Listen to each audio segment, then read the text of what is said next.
Part 5: The Memory of the Forest. The forest remembers even when the trees are gone. What if the most powerful thing in a forest is not the tree you can see, but the memory you can't? Not memory as a human story, not memory as emotion, not memory as intention, but biological memory, stored in seeds, stored in soil, stored in roots, stored in chemistry, stored in structure, stored in who survived and who didn't. This is Part 5, The Memory of the Forest. And if Part 4 taught us that forests can sense danger, this chapter asks a deeper question. How does a forest carry the past into the future? Because forests do not simply react to the present. They are shaped by what came before. Old fires, old droughts, old storms, old infestations, old human decisions. And long after the visible event is over, traces remain in the soil, in species composition, in age structure, in dead wood, in nutrient patterns, in regeneration pathways. The event ends, the memory stays. To human eyes, a forest can look new after disturbance. Fresh shoots, bright green leaves, young stems rising from ash. But ecologically, that forest is not starting from zero. It is inheriting a history. Some seeds survived in the soil, some roots survived underground, some microbes persisted through heat or drought in protected zones. Some species arrived first because the disturbance created exactly the conditions they were built for. Some species failed to return because a threshold was crossed. This is not random. It is memory expressed as pattern. The forest remembers through what is now possible. That idea is one of the most important in ecology, because memory in living systems is often not stored as a record in one place. It is stored as constraints, capacities, and pathways. What can regrow? What can connect? What can establish? What can resist? What can recover quickly? What now struggles? The past is not gone. It is embedded in the system's behavior. Think about a wildfire. The flames pass. The smoke clears. The landscape looks blackened and silent, but the fire has left instructions behind. It may have opened cones in fire-adapted species. It may have released nutrients from burned organic material. It may have reduced some pathogens while exposing soil to new stresses. It may have changed light conditions for years. It may have altered which species gain the advantage next. Same event, different memories. Because every disturbance writes differently depending on severity, duration, season, prior condition, and what survives. That matters, because people often talk about resilience as if it means bouncing back to the exact same state. Forests teach something more subtle. Sometimes a system returns, sometimes it reorganizes, sometimes it transitions. The memory of the disturbance helps decide which path is possible. That is why ecologists care so much about legacy effects, feedback loops, and thresholds. A forest is not only recovering from the last event, it is recovering with the imprint of the last event. And memory is not only in plants, it's in the soil community too. Microbial communities can shift after disturbance. Fungal associations can change. Nutrient cycling can speed up, slow down, or reroute. Water infiltration can improve or degrade, depending on structure, compaction, litter, and root recovery. These changes may not look dramatic from a drone shot, but they can determine everything. Which seedlings survive the first dry season? Which roots establish? Which pathogens spread? Which nutrient bottlenecks emerge? Which recovery pathways remain open? In other words, the forest's future is often decided in places most humans never think to look. This is why surface-level observation can be so misleading.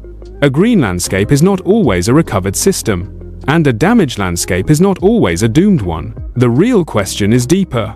What memory is the system carrying now? And then there is another layer of memory, structural memory.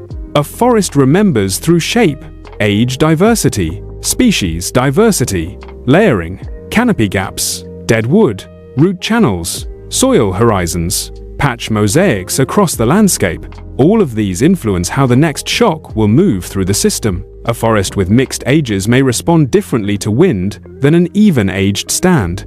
A forest with diverse species may absorb drought stress differently than a monoculture. A landscape with patch diversity may prevent one disturbance from becoming total system collapse.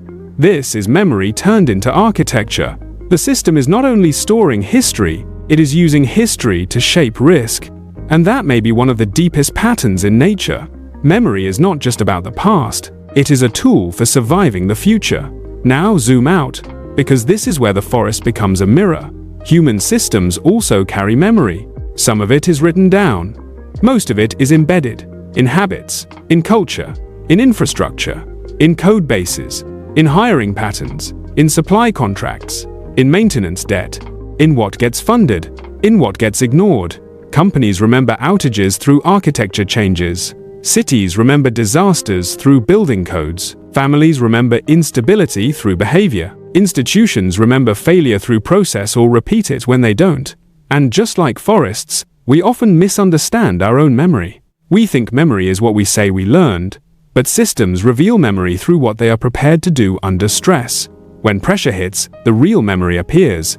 What fails first? What adapts first? Who communicates? Who freezes? What redundancies exist? What trade-offs were hidden?